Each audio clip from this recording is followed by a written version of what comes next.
Hey there, it's the ABCs of Preschool podcast, the place to be for busy moms, teachers, and childcare providers. I'm your host, Miss Amber, an early childhood expert with nearly 3 decades of experience and a proud mama too. I know you're running around with those littles, so let's jump right in. Welcome to the ABCs of Preschool. My name is Miss Amber, the early childhood whisperer. Thank you for being here to this new adventure of podcasting. I guess it's not quite new as much anymore, but welcome. This week, we're going to talk about classroom management. And this topic is kind of a flowy topic because there's a lot that can encompass classroom management. And it's not easy. It's definitely a juggling act. It's a learning curve, and you need a lot of grace and patience for yourself as the educator, as well as your students. For the beginning of the year, when you have a new class, new age group, it's obviously going to be chaos. It always is at the beginning of the year. I know for myself in personal experience, it always took multiple weeks to get to know my students, get to know their skill level, get to know their likes and dislikes and their weaknesses. And so many times as an educator, we get so excited because we have all these really amazing, fun things planned, and we want them to do all this great stuff.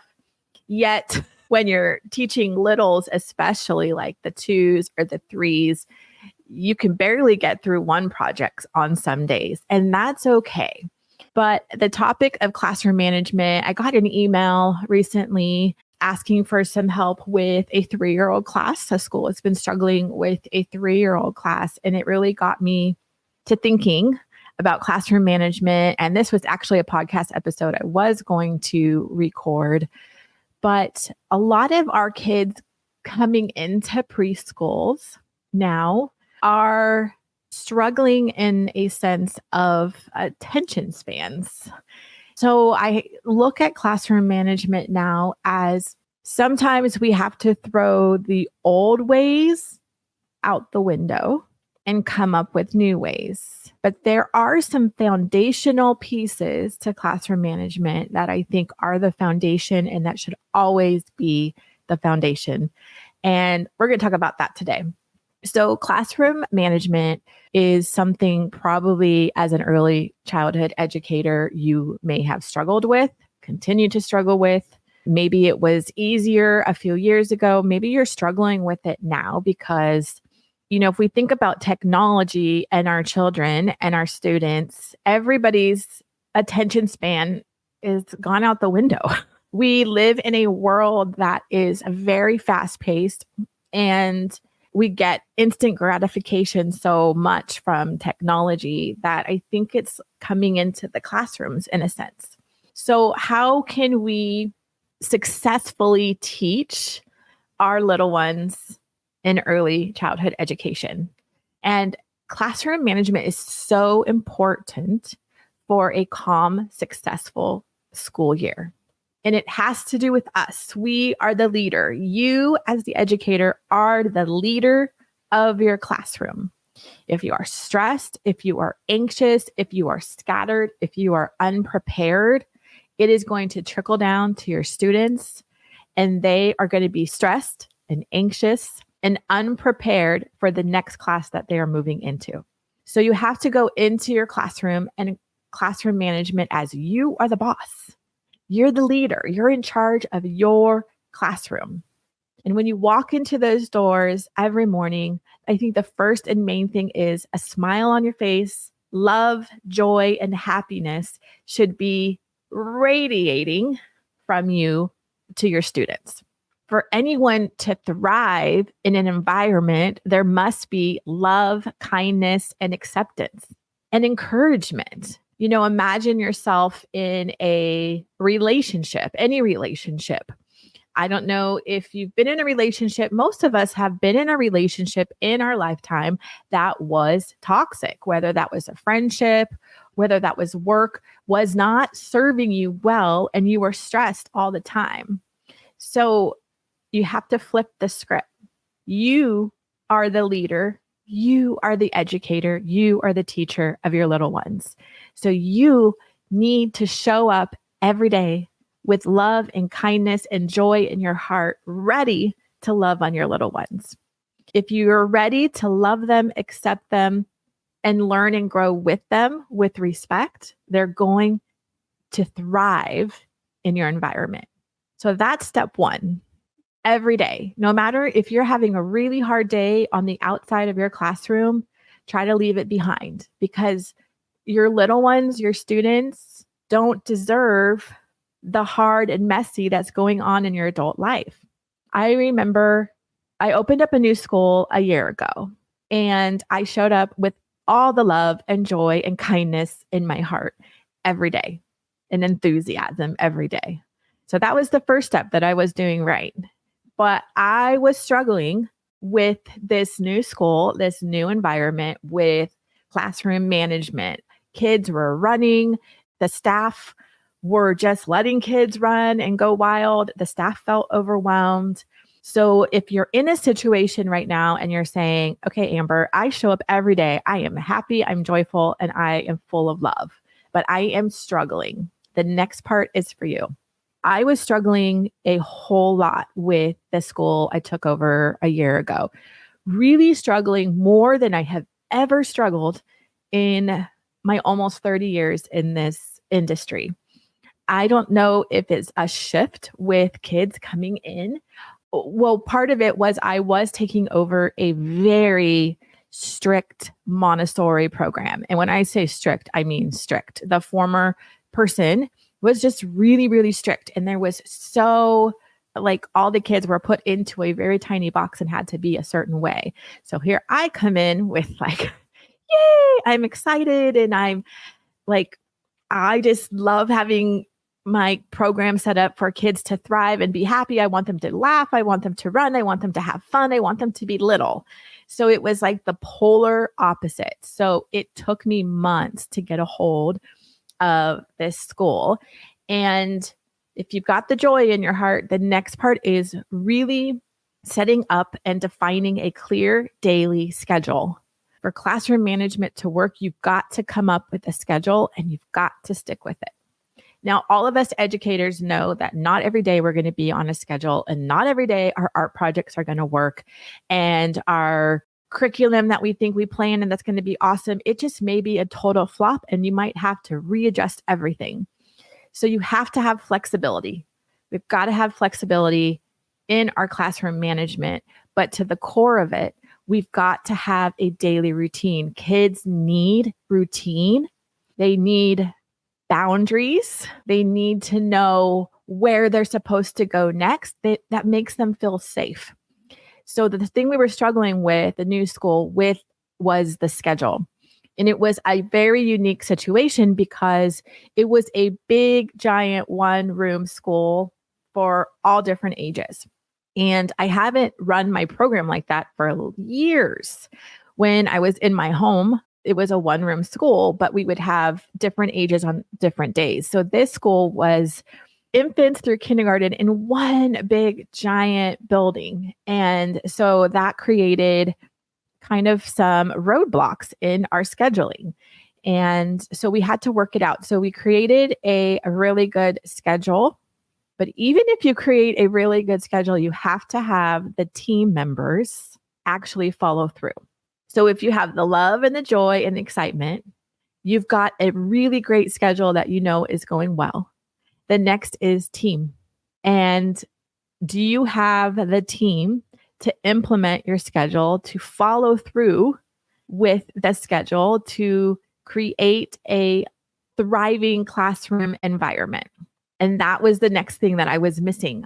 I had a couple really great teachers and I had the rest that were just mediocre. They were just okay. And I questioned almost every day, why are you in this business? They were not following through with the schedule or the planning of activities. You as the educator, you as a teacher have to have the follow through to have good classroom management. You have to be prepared. That's another thing I was struggling with was these teachers were coming in ill prepared. They didn't have projects prepped. I was writing the whole curriculum month out for them. I was literally like giving everything to them on a silver platter. When I take over a new school, when I come in and try to rework everything, I'm very hands on and I want to be the leader. So they're learning from everything I'm doing. And so I was there day in and day out. I was trying to implement everything. But if you do not have a coworker or your team is not putting the work in and they're coming ill prepared, they don't have projects. If you have a chaotic classroom, if you've got kids running and screaming and they won't sit down, we have to look internally. We cannot blame our children. We cannot blame the students. So I kept having look internally. And what was the problem? The main problem I had was I had all this amazing stuff set up, systems in place. We've been doing this for years, but I did not have the teachers and the educators that were willing to follow through with amazing curriculum that was age appropriate. And when I say curriculum, I mean there should be music time, circle time, art time.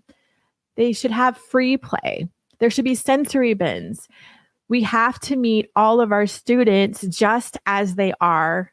And we have to provide them with different modalities of learning because a one-way learning, a one-way in the box type of learning does not work for every child. So when you're preparing your curriculum every day in your classroom, it's up to you as the educator to be preparing age appropriate for your age group, fun, hands-on, engaging projects that there's lots of things for them to do. Because if kids get bored, what happens? When kids are bored, they will act out. So we have to look at ourselves as the leader, as the boss of our classroom, and how are we showing up to teach our students? And that was the biggest thing. I'll be frank that we were struggling with the new school was the staff was not the best staff. So I had to wean out the staff that weren't passionate, that weren't showing up every day with love and joy and an organized curriculum and implementing the schedule, because having a schedule every day that's consistent is so important for early learners. Providing a quality, high quality curriculum that serves all of your students just as they are, where they are, with lots of art, lots of music and movement, lots of outside time. Kids need outside time. That is so vital in classroom management. The next thing is do not sweat the small stuff. What I mean by that is do not be hypersensitive over the little things. Kids are just learning. They are going to swat at another kid. They're going to take toys. Like these are all very normal behaviors. If you're a teacher that at the end of the day goes to the parents all the time with something negative, you're sweating the small stuff. Giving grace and love and kindness to each of your students is going to allow them to trust you, to lean into you, and to be excited for what you're offering in the classroom. If you move in a way that's really controlling, mean, super bossy, super trying to control each little child and put them in a box, that is going to backfire on you. Or you're going to create a situation where they're scared of you and they're going to start obeying because they're scared, and you don't want that. You want your students to thrive. You want them to know what's coming up next so they can be prepared for that. You want to offer a lot of activities so they do not get bored and act out. We also, as educators, need to provide a lot of outside time. I think so many of our children today, our students, our early learners are so entertained by tech TV, iPads, and iPhones constantly that their attention spans are decreasing just as our adult attention spans are decreasing. So we need to get our kids outside. We need to get them outside. Our program, the Loving Start Learning Centers, we do half our program inside and half out. They need to be running. They need to be climbing. They need to be exploring. They need to be making up imaginary games. And that is so much powerful learning. So if you're struggling with classroom management, take a look at your schedule. Realize what is working and what is not. Do I need to go outside a little bit longer? Do I need to shorten up my circle time? We can't expect like little 2-year-olds to sit in circle time for 30 minutes. Maybe in your circle time, implement more music and movement. They're standing up, they're sitting down. They get to move and they get to wiggle, and then they get to listen to a story. We have to look internally for classroom management and see what are our faults and what can I do better. Is it, how am I showing up for my students? Am I showing up with a smile on my face, with kindness and joy? How does my daily schedule and routine look? Is it set up in a way for them to be successful? Am I sticking with my schedule every day so my students are prepared? They know that when they walk in the door, there's fun learning centers for them. They get to have free play. There's art on the table. And then they know in like 40 minutes, like when you say, oh, it's cleanup time in 5 minutes, they're already prepped. They're ready. They know what's coming next because they know that after cleanup time, it's circle time. And then after circle time, it's snack time. So check your schedule. Look at your schedule. Is it age appropriate? Are you expecting too much from your little ones? Or, TK kids, 4-year-old kids can sit a long time for circle time, but is it engaging for them? Are you being animated during circle time? Are you reading books that are animated? Are you having music and movement? Do you have games? Are you doing the calendar? And then are they getting enough art time and projects? If you just have one ditto for the entire day, they're going to be completely bored. I always say do 2 art projects, do have table time activities where it's self-directed, have a sensory bin, like have a lot going on so they can rotate through that really successfully. And they're excited about each thing that they're doing. But we've got to look internally at what we're preparing. And outside time is so important. Do not take outside time away. Really, outside time is critical for them to be running and playing and jumping and exploring. And classroom management is a lot of positive reinforcement. If you have a student that's struggling, that's not listening, I encourage you to do this.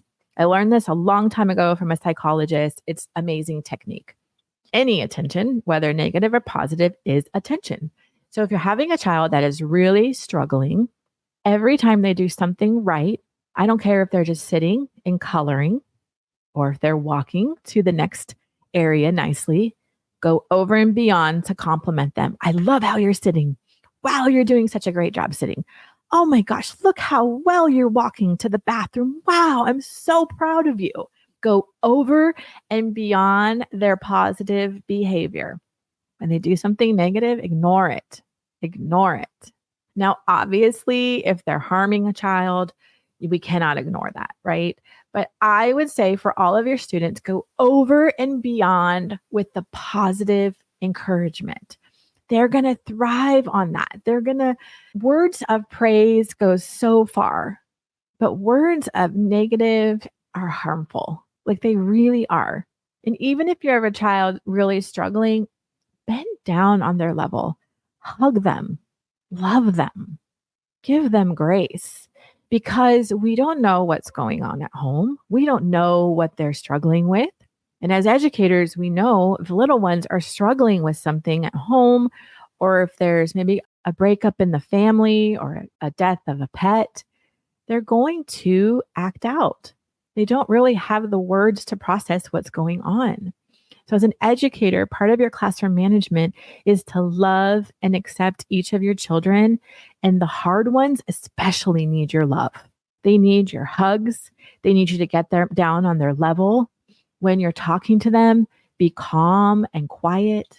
It's just so important. Just as adults, we want to be treated with love, kindness, and respect. We need to treat our children, our students with love and kindness. but with clear boundaries and clear expectations. If their expectations are not clear of what you want out of them, then how are they going to meet your expectations? Classroom management also is having open communication with your parents. And I really, really encourage you to give way more positive than negative. Now, if you're having a reoccurring issue, that's when you talk to a family member. You talk to the parent about that in a really kind way. I always like to say it's like an Oreo sandwich. You say something positive, you say the hard, and then you bring it back with a positive. But really, communicating with your families, with the parents of your students is so important. And be the educator, be the teacher that brings the joy and the positive to the parents every day, and not the little behaviors like they had a really hard time listening to me today. Every single day, you tell them that just doesn't bring joy to anybody. So, classroom management is really a look internally as the boss, as the leader of your classroom. It's also having the right team to implement your program, to implement your schedule, to implement the curriculum.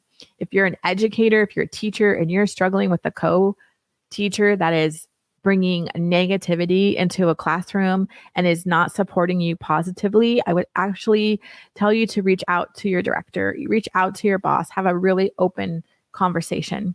A classroom should be filled with love and joy, with a daily schedule that is implemented every day, with a full, high quality, lots of projects, lots of activities every single day, with lots of dancing, music, and movement, and lots of outside time. And I think if you start implementing those few things every single day, you're going to see a change. So classroom management can be turned around. It's not an easy thing to turn it around if you're really struggling. I would say if you're just so struggling right now, throw everything out the window and start from scratch. Maybe what you do is your classroom time is really small and your outside time is really huge. And if you need to do a reset, I say go outside. Bring your projects outside. Bring your art time, bring your learning centers outside and do a reset.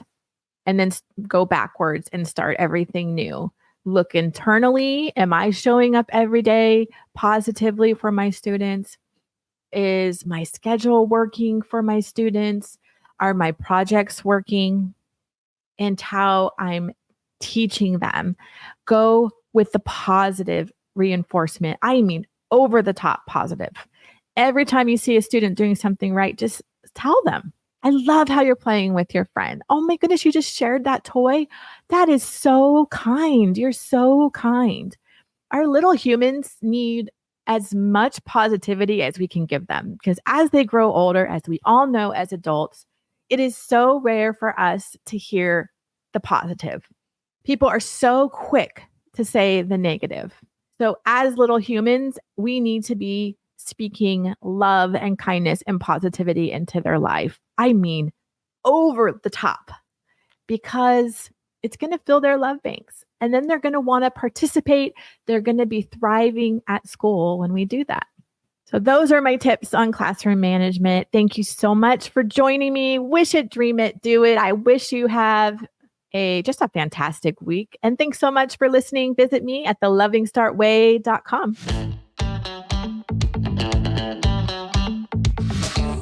Thanks for listening. I appreciate you so much for taking the time out of your busy schedule to hear this podcast. Make sure to hit the subscribe button so you won't miss the next episode. For more information on how to work with me, Miss Amber, visit me at thelovingstartway.com or follow me on Insta at thelovingstartway.